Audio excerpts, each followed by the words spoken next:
नमस्कार, SBT news में आपका स्वागत है। पेश है 18 मई मंगलवार शाम 5:15 बजे राजस्थान की बड़ी खबरें। प्रधानमंत्री नरेंद्र मोदी राज्यों और जिलों के फील्ड ऑफिसर्स के साथ बैठक कर रहे हैं। इस दौरान कोरोना के हालात और इससे निपटने की उनके अनुभवों पर चर्चा की। उन्होंने फील्ड ऑफिसर से कहा कि कई गांवों ने अपने यहां आना जाना बहुत अच्छी तरह मैनेज किया है। 1-2 लोग बाहर जाकर चीजें लाते हैं और गांवों में बांटते हैं। बाहर से आने वालों की भी व्यवस्था करते हैं। कोरोना के खिलाफ इस युद्ध में आपकी बहुत अहम भूमिका है।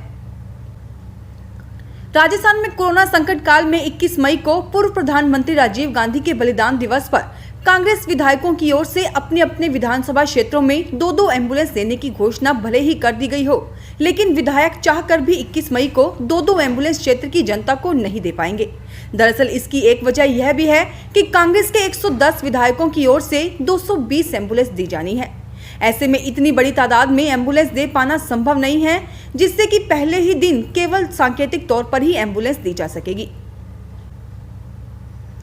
कोरोना संक्रमण के चलते राजस्थान में लागू किए गए लॉकडाउन के बावजूद प्रदेश के कई शहरों में कोरोना की रफ्तार थमने का नाम नहीं ले रही है, जिसके चलते सरकार अब लॉकडाउन में और ज्यादा सख्ती बरतने के मूड में है। माना जा रहा है कि जिन जिलों में कोरोना के मामले ज्यादा सामने आ रहे हैं, उन जिलों में और सख्ती बरती जाएगी। इसे लेकर सरकार में मंथन हो चुका है। सूत्रों की माने तो सरकार लॉकडाउन में दी गई छूट का दायरा कम करने जा रही है।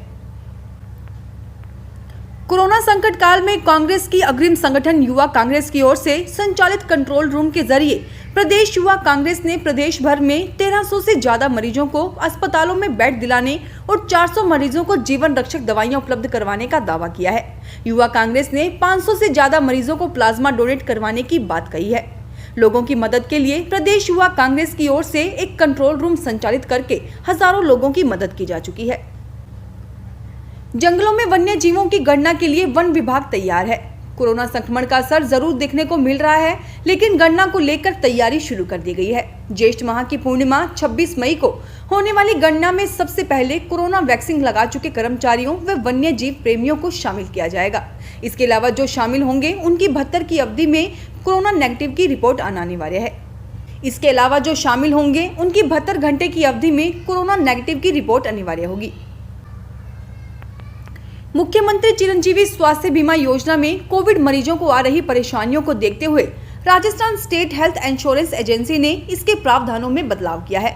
अब मरीज चिकित्सालय में भर्ती होने के 120 घंटे के भीतर परिवार पहचान पत्र मुहैया करा योजना का लाभ ले सकता है।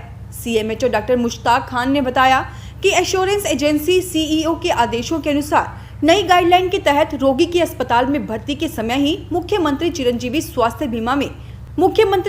स्वास्थ्य बीमा योजना में पात्र होने अथवा नहीं होने की जानकारी पर्ची पर अंकित की जाएगी।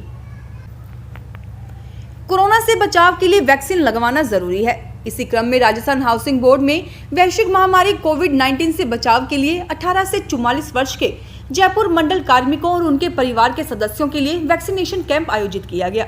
वैक्सीनेशन कैंप में कार्मिकों और उनके परिजन गुड फील कर सकें, इसके लिए सेल्फी बूथ से लेकर कुर्सियां लगाकर वेटिंग एरिया बनाया गया।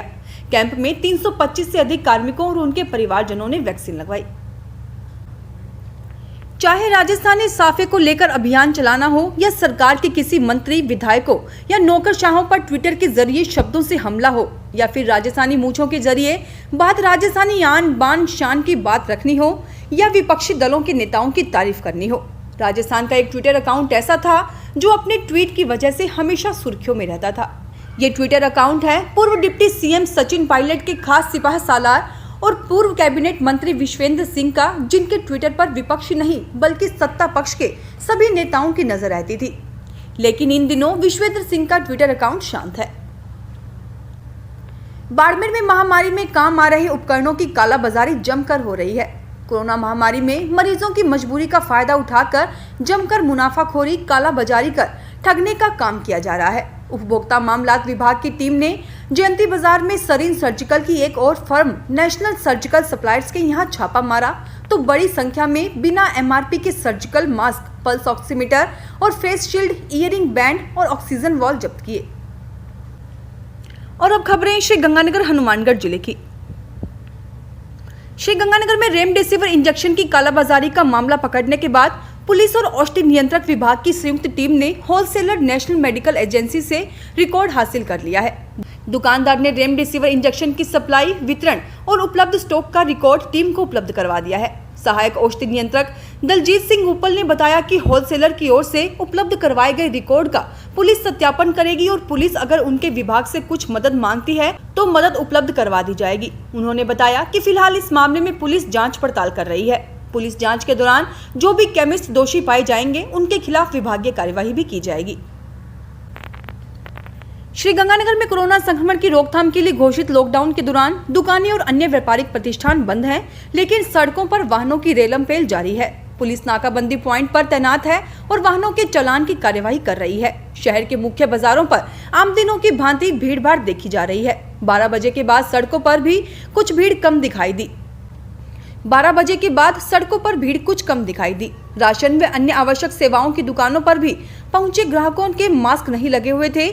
जिन दुकानों को खोलने की अनुमति नहीं है वह दुकानदार शटर के नीचे से सामान बेचते नजर आए। श्रीगंगानगर में लॉकडाउन के दौरान अनुमत सभी दुकानें निर्धारित समय 11 बजे बंद हो गई। उसके बाद एक भी दुकान व बिना अनुमति वाली दुकानें खुली नहीं मिली। नगर परिषद की टीम ने शहर का दौरा किया, लेकिन गाइडलाइन की अवहेलना करते एक भी दुकानदार नहीं पकड़ा गया। हेल्थ ऑफिसर देवेंद्र राठौड़ ने बताया कि उन्होंने अपनी टीम के साथ शहर में निरीक्षण किया तो सभी दुकानें बंद मिली। कोविड-19 संक्रमण एवं बचाव को लेकर राज्य सरकार की ओर से कोविड रोगियों को ऑक्सीजन सुलभ करवाने के उद्देश्य से मेडिकल ऑक्सीजन उत्पादन के लिए विशेष पैकेज देने का प्रावधान किया गया है। इस पैकेज में ऑक्सीजन प्लांट लगाने का अधिकतम 50 लाख रुपए तक का अनुदान का प्रावधान है। ऑक्सीजन प्लांट कोई भी नागरिक लगा सकता है तथा प्लांट लगाने के लिए राज्य सरकार से अनुमति की भी आवश्यकता नहीं है। प्लांट लगाने के इच्छुक नागरिक उद्यमी महाप्रबंधक उद्योग केंद्र से संपर्क कर सकते हैं। श्रीगंगानगर विधायक राजकुमार गौड़ ने बताया कि कोविड-19 संक्रमितों की संख्या, संक्रमण दर एवं सक्रिय मरीजों की बढ़ती संख्या के मद्देनजर मरीजों को समय पर पर्याप्त ऑक्सीजन की आपूर्ति सुनिश्चित करने के लिए राज्य सरकार ने जनहित में मेडिकल ऑक्सीजन निर्माता इकाइयों, उद्यमियों को प्रदेश में मेडिकल ऑक्सीजन उत्पादन के प्लांट स्थापित करने के लिए तथा प्रेरित करने के लिए विशेष पैकेज की घोषणा की है। चक्रवर्ती तूफान ताउते की असर से श्रीगंगानगर और हनुमानगढ़ में मंगलवार को 40 से 50 किलोमीटर प्रति घंटा की रफ्तार से आंधी चल सकती है। इस दौरान बारिश होने की भी संभावना है। मौसम विभाग जयपुर के अनुसार बुधवार को भी मेघ गर्जना के साथ बारिश हो सकती है, मगर तेज हवाओं का असर कम होगा। मंगलवार को बादलवाही के चलते गर्मी का असर ज्यादा महसूस नहीं हुआ। चक्रवाती तूफान का असर अन्य राज्यों में ज्यादा है, फिर भी यहाँ के विभाग आशंका के चलते सतर्क है। फिलहाल इस बुलेटिन में इतना ही, फिर हाजिर होंगे और बड़ी खबरों के साथ। एसबीटी न्यूज के वीडियो देखने के लिए हमारे चैनल को सब्सक्राइब करें और नोटिफिकेशन पाने के लिए बेल आइकन को प्रेस करें।